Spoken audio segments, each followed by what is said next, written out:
These are problems that are not waiting for tomorrow to be solved. There is a wonderful moment when a developer meets a business-informed person. And there's this cross-pollination that occurs where an age-old business problem with blockchain now as a set of tools and techniques for businesses to collaborate provides a resolution.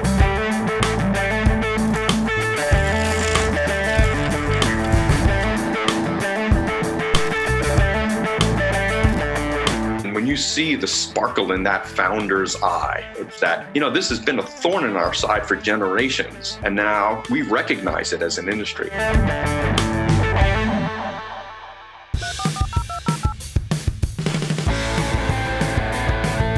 Welcome to the Hacker Noon Podcast. I'm your host, Trent Lapinski. In this episode, I interview Jerry Cuomo. He's a VP of Blockchain at IBM, and in this episode, we talk about Hyperledger, Hyperledger Fabric, and the open source initiatives that they're working on at IBM. This is an amazing episode where we discuss enterprise on the blockchain, and we talk about some fascinating use cases that are already being brought to market. This is a great episode, so please stay tuned.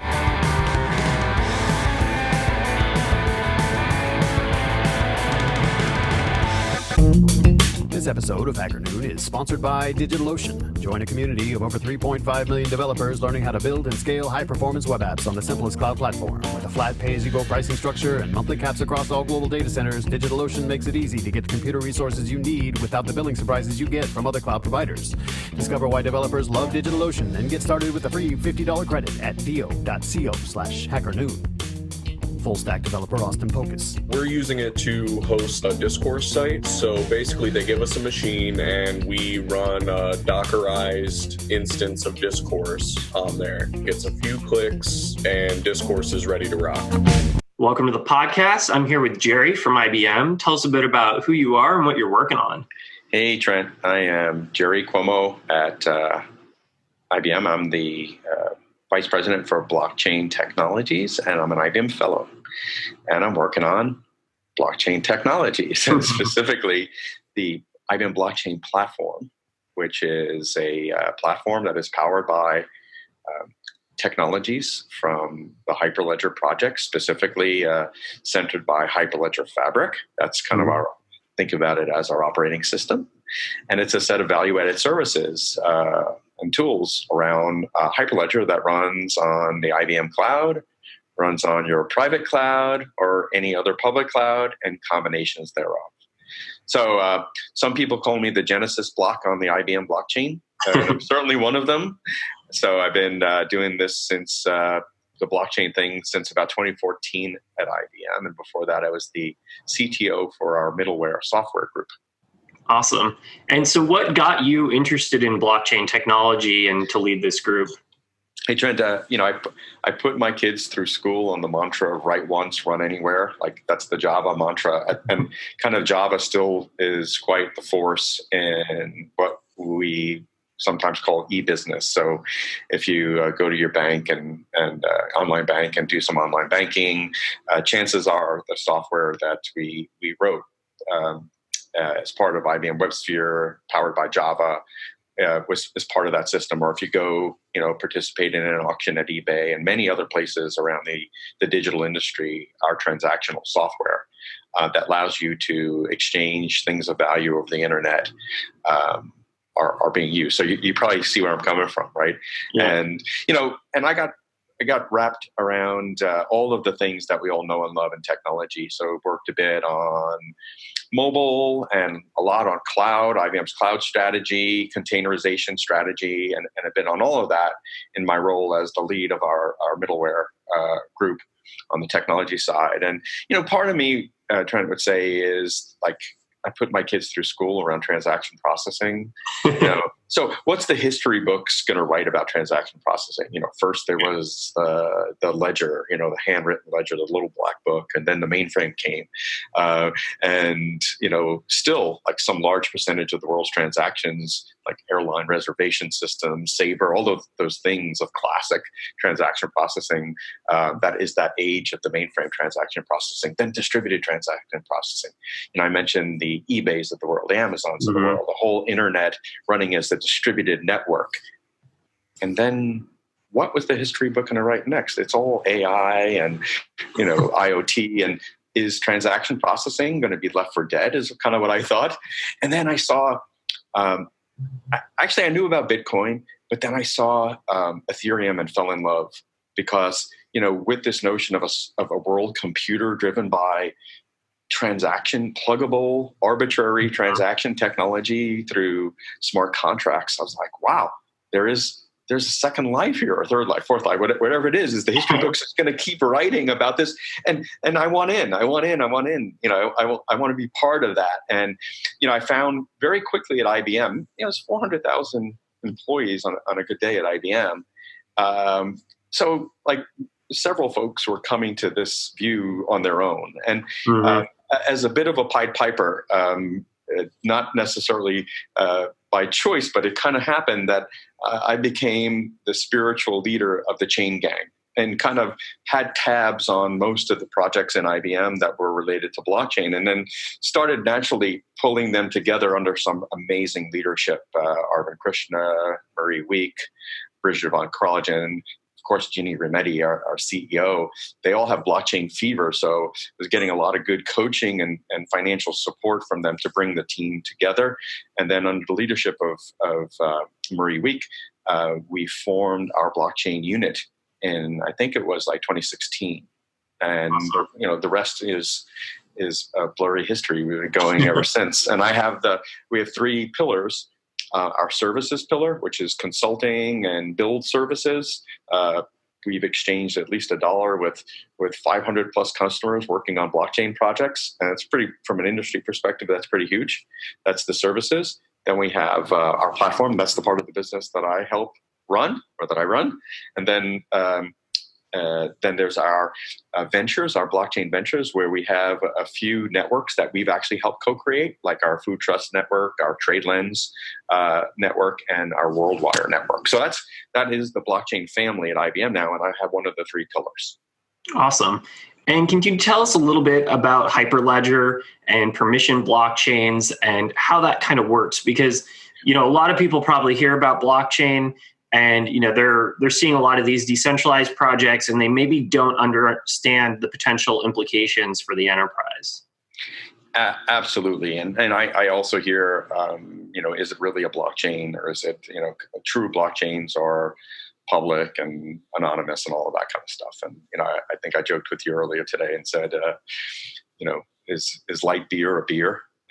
I think there are different types of beers. I like IPAs personally, but there are also different types of blockchain. So this species of blockchain that we call enterprise blockchain is increasingly becoming a vibrant blockchain, and its wealth is measured on the running networks that have not there is hype, of course, like any new technology, but beyond the hype, there's very practical networks out there solving very practical problems, but all aiming at amazing moonshots. So let me tell you a little bit more. To follow the history, I did tell you I fell in love with Ethereum, and there's still part of me that really admires this vision of that world computer. And as we started looking at Ethereum and talking to some of our enterprise customers who are looking at using blockchain to solve some of their everyday problems, we realized that there were four things missing from Ethereum. And there was also a governance model that was missing. So four kind of technological things and one kind of operational thing. So on the operational side, it was the licensing model and the governance model that made it problematic for us to interact with it. Licensing, it was a non-Apache or MIT license, i.e. non-friendly license, as defined by like the Linux Foundation or the Apache organization, et cetera. And then the second thing is that the things like certificates of originality and the provenance of the code wasn't always known. And when you're going to commercialize a project, these things are important. The legal licensing, but also being able to ultimately indemnify our customers from legal liability. We have to know the origin of the code, and we weren't able to get all that. And then architecturally, there were these four things that we felt every enterprise that kept coming up over and over again. But because at the time, Ethereum lacked modularity, even with licensing issues, if we could have plugged our value add in and around it, that would have been good enough.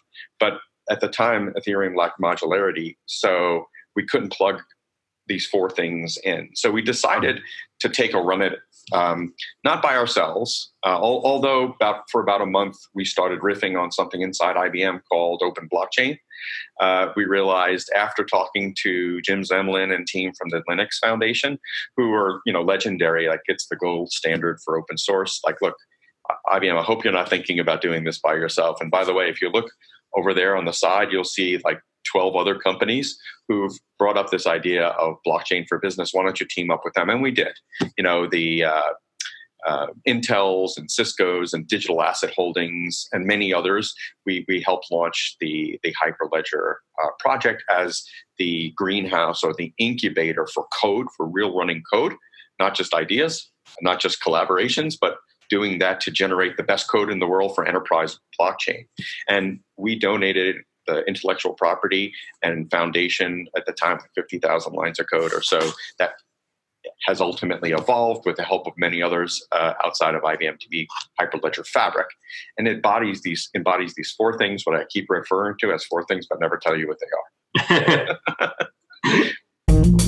This episode of Hacker Noon is sponsored by DigitalOcean. Join a community of over 3.5 million developers learning how to build and scale high-performance web apps on the simplest cloud platform. With a flat pay-as-you-go pricing structure and monthly caps across all global data centers, DigitalOcean makes it easy to get the computer resources you need without the billing surprises you get from other cloud providers. Discover why developers love DigitalOcean and get started with a free $50 credit at do.co/hackernoon. Full stack developer Austin Pocus. We're using it to host a discourse site. So basically they give us a machine and we run a Dockerized instance of discourse on there. Gets a few clicks and discourse is ready to rock. Awesome. So, that sets a foundation, and it's a different kind of approach, because for a major company like IBM to, look at this from an open source perspective and not just go build some kind of proprietary system, that's a huge step culturally for IBM as well. Yeah, yes and no. I fed my kids through this culture, and think about IBM's huge pivot some years ago. We had proprietary operating systems. Of course, some of them running quite well, like ZOS, but on our mainframes we support Linux now. And we have AIX, which was our power systems based Linux, and now we it's Linux everywhere in IBM, and it's been that way for quite some time. Back in the day, maybe a decade ago, we pledged to the industry that we would invest $1 billion in Linux, and we've done that. So that kind of set a precedence. There was a school in IBM that followed that precedence, and then I came into the world around the Java time, and while Java wasn't completely open sourced at the time, it was an open collaboration, and it was pretty cool because companies fiercely competed, and to build great modular technology. And you can't compete with the IQ of the group. At some point when the group got together, no individual company can outwit, that group working together, regardless of who the company is. And amazing how that works. And I watched that as a kind of quote unquote a young engineer, watching how this team together and how the ideas just kind of kind of spiraled around and became so powerful. But the software was also like Linux. We learned from Linux to make the software modular. And this way, every company could put their personality around it and have a open source distribution at its core, but plug value around it. And that value did not lock customers in to their own platform. Like back in the Java days with WebSphere, a company might pick Java as their standard and then pick IBM second as the vendor to deliver Java through WebSphere. And look, if IBM let them down, quality, price, they can pick up their wares and move to Oracle or HP or Sun, right? So from a customer perspective, it was great because innovation, through the roof, quality through the roof in record time, price down because there's this fierce competition to go along with the fierce collaboration, and risk goes down because you have freedom of action. So that forms a business model and an operational model around open source. That's quite compelling. Now, it's a game of chance and risk, meaning that you might invest heavily in something. Look, we built a nice chunk of Hyperledger Fabric, and it's at the center of Oracle's blockchain that competes with us. Amazon came on the scene, picked up the source code. At the time, haven't really contributed anything to it. They will now, but at the time, they just picked it up, and boom, Amazon managed blockchain is now in business. That's good for all of us. It may sound crazy, but it's good for all of us because rising tide lifts all boats, right? So that's how I was trained early on in IBM, around like the e-business era. And in a Pavlovian way, I got a cookie. Like, we behaved that way, we got rewarded. And that reward helped me, put a roof over my family's house as a developer, and also send my kids through college. So now, as maybe a more mature now executive at IBM, it's still Pavlovian. Like, when the blockchain bell started ringing, there was only one way to do it, and that was the open way. And you got to give a lot up to get a lot back. It may not sound obvious, but hopefully those examples that I use start to drive it home. But you need something that's really, to get a true de facto standard, it has to solve a problem. I keep mentioning the 4 things that enterprise blockchain does. Trent, if you don't mind, I'd like to quickly run through. Yeah, let's go through them, and I'd love to also hear a few use cases as well. Oh, I can go on for a while on that. So these use cases that I'll talk about have something in common. They need an enterprise blockchain, which brings 4 things: accountability. And you've heard the term permission blockchain. That's where accountability comes in. You have keys that are given to an institution that represent their membership in the network, if you would, right? And through that permissioning, through that accountability, that membership card, the public and private keys, you're assigned permissions as to what you can and can't do in the network, right? So that's accountability, number 1. Now, while you're known to the network, it's also important in business settings to be able to conduct your business privately and confidentially, right? So not everything you do in the network should be known to everyone. And, many blockchains like Quorum, based on Ethereum, are broadcast-based models, so everyone in the network gets to see everything. In businesses get a little cranky, or not just cranky, there's regulations that say that everyone can't see everything. So in Hyperledger Fabric, we partition the blockchain in different ways. Like, for example, we have a construct called channels, which are very much like Slack channels, where you can scope transactions and participants who can interact in those transactions across those channels. Privacy, that's number 2. Number 3, performance. The use cases that I'm going to talk about have an insatiable appetite for performance, where Bitcoin public network, in the tens of transactions per second by design. They have a very clever algorithm around mining proof of work that makes sure that the participant with the biggest computer can't sway the outcome of the network. So they throttle the transactions on the network.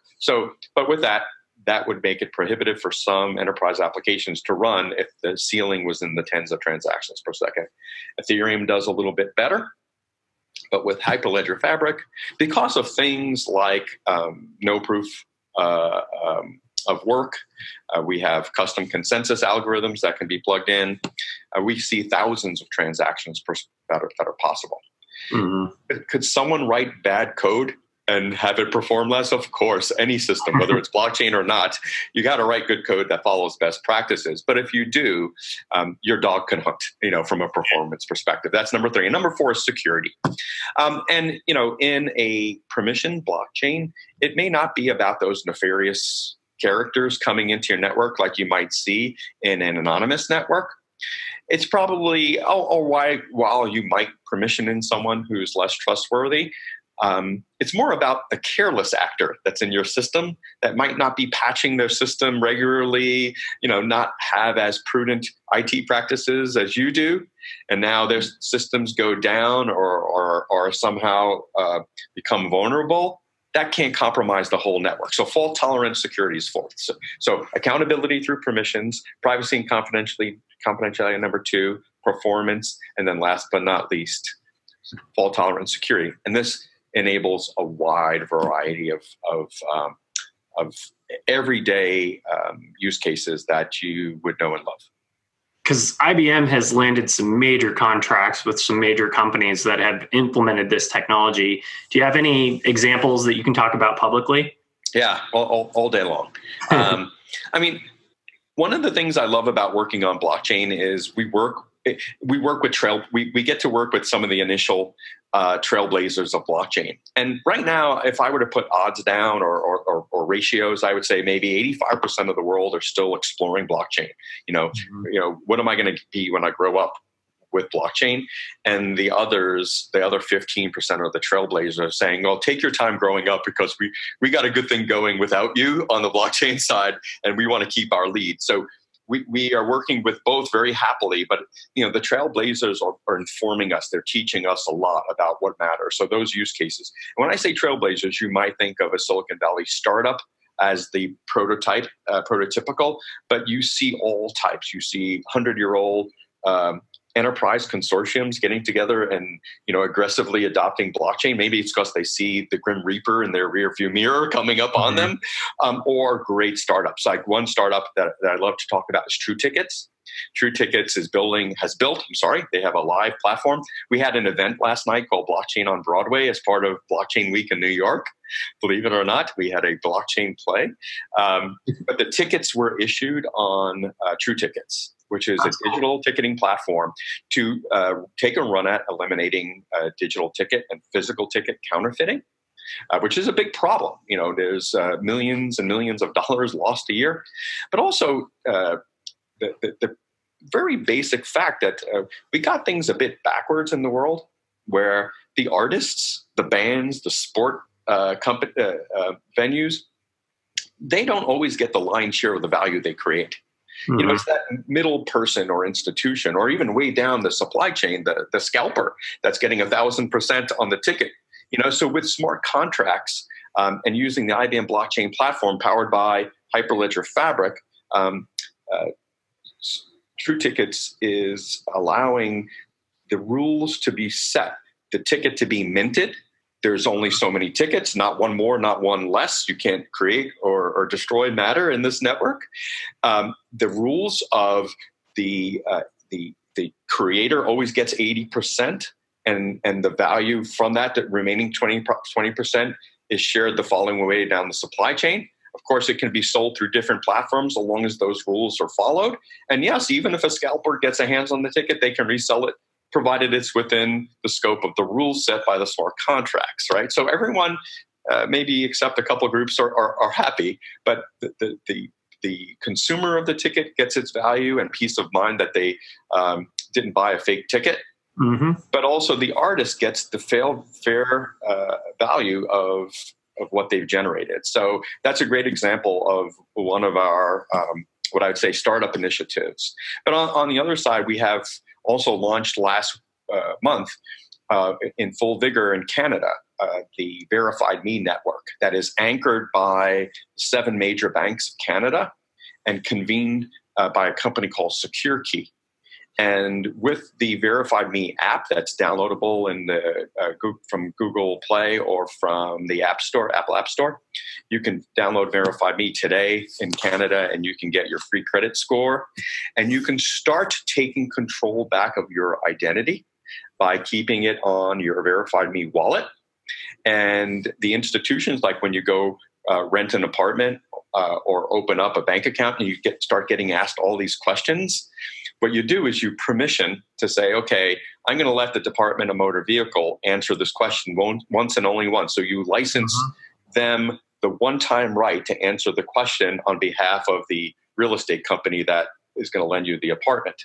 And then the same thing with the bank. You give them a license to answer the question on your behalf. The cool part is the bank doesn't know who the real estate company is. The real estate company doesn't know who the bank is. And the network provider, SecureKey and IBM, don't know either. That's called triple blind data exchange, implemented through Hyperledger Fabric and IBM Blockchain.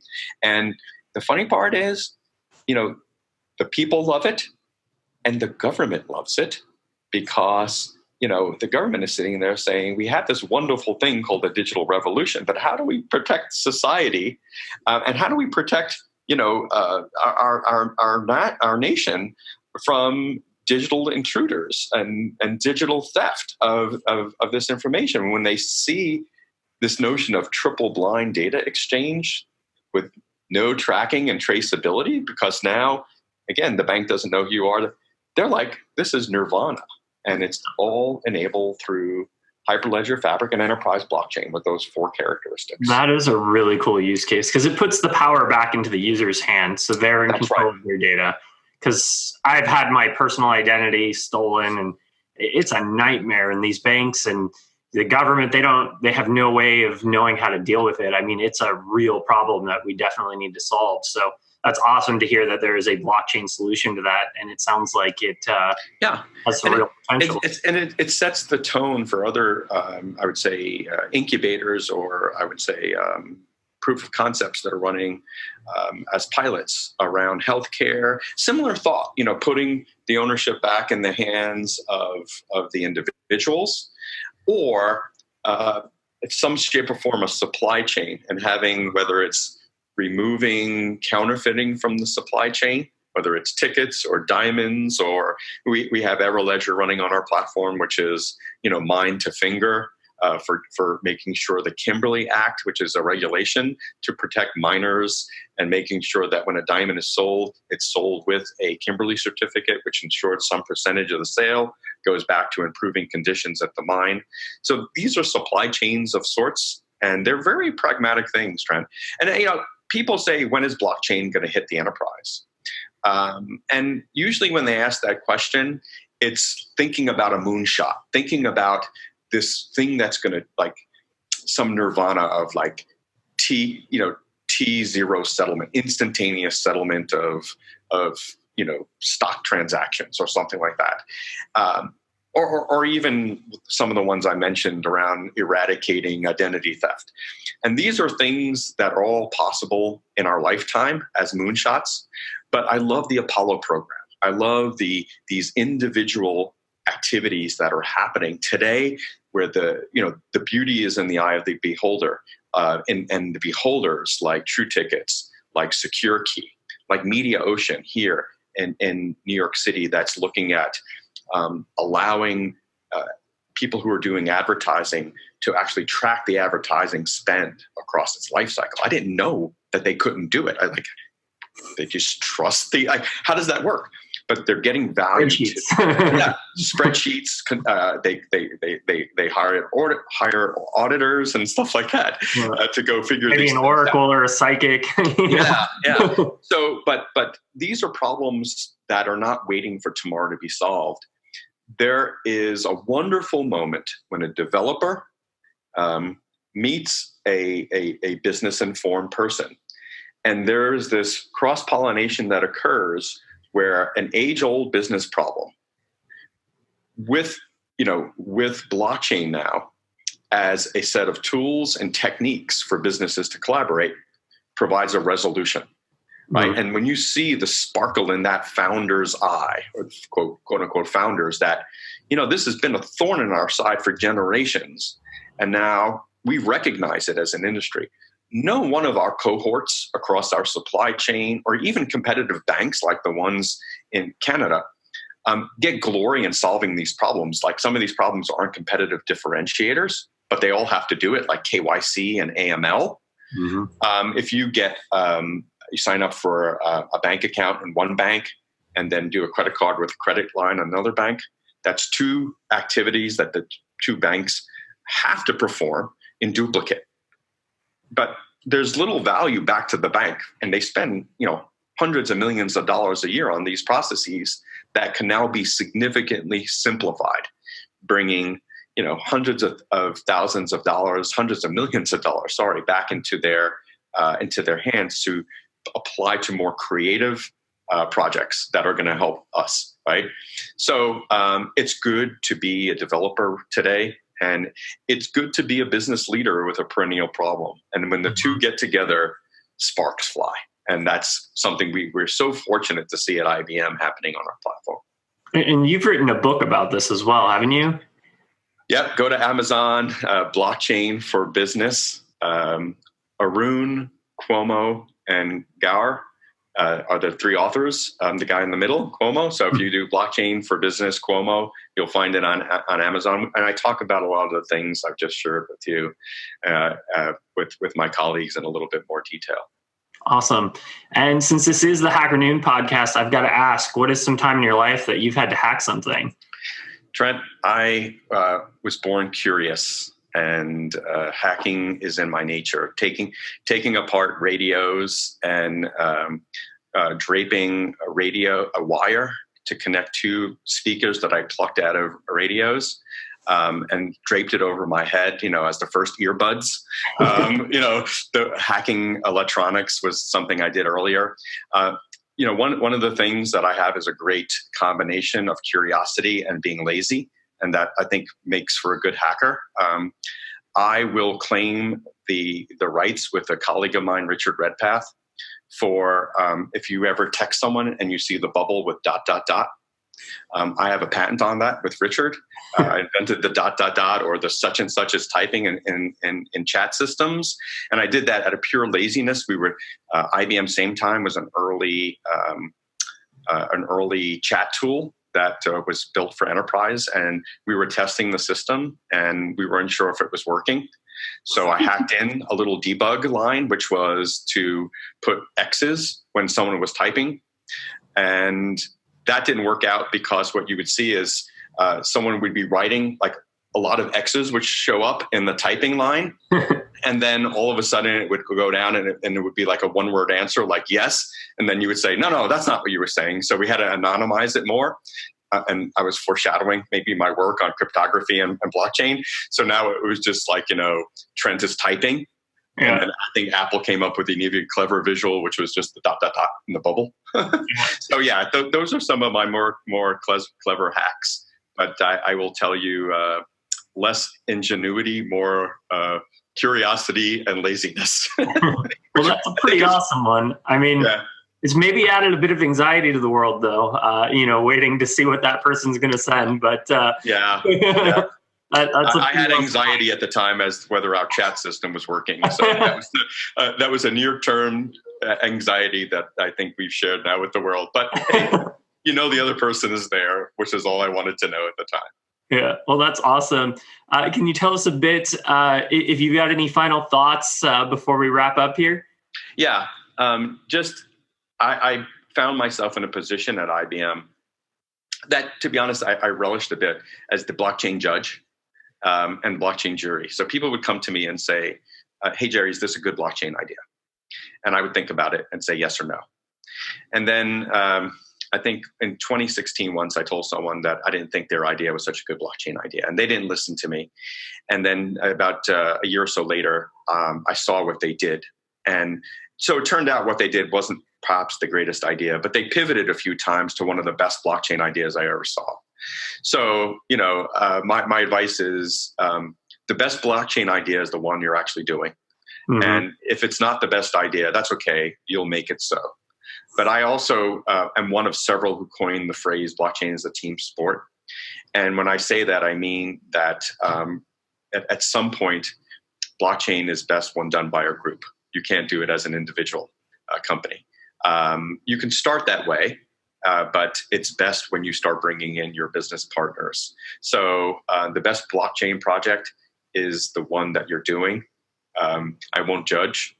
Just get in there and start doing it.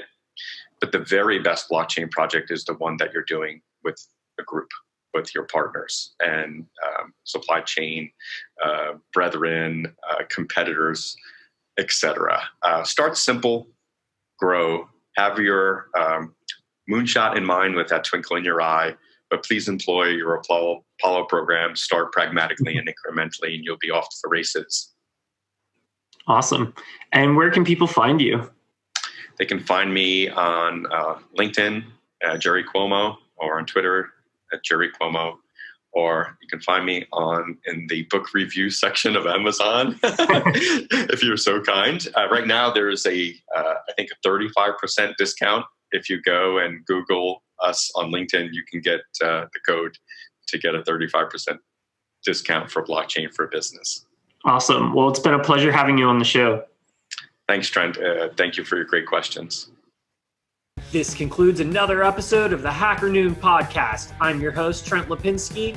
Please don't forget to subscribe to us on iTunes and YouTube and follow us on social media. You can also find us at hackernoon.com and podcast.hackernoon.com for more episodes. Thank you for listening.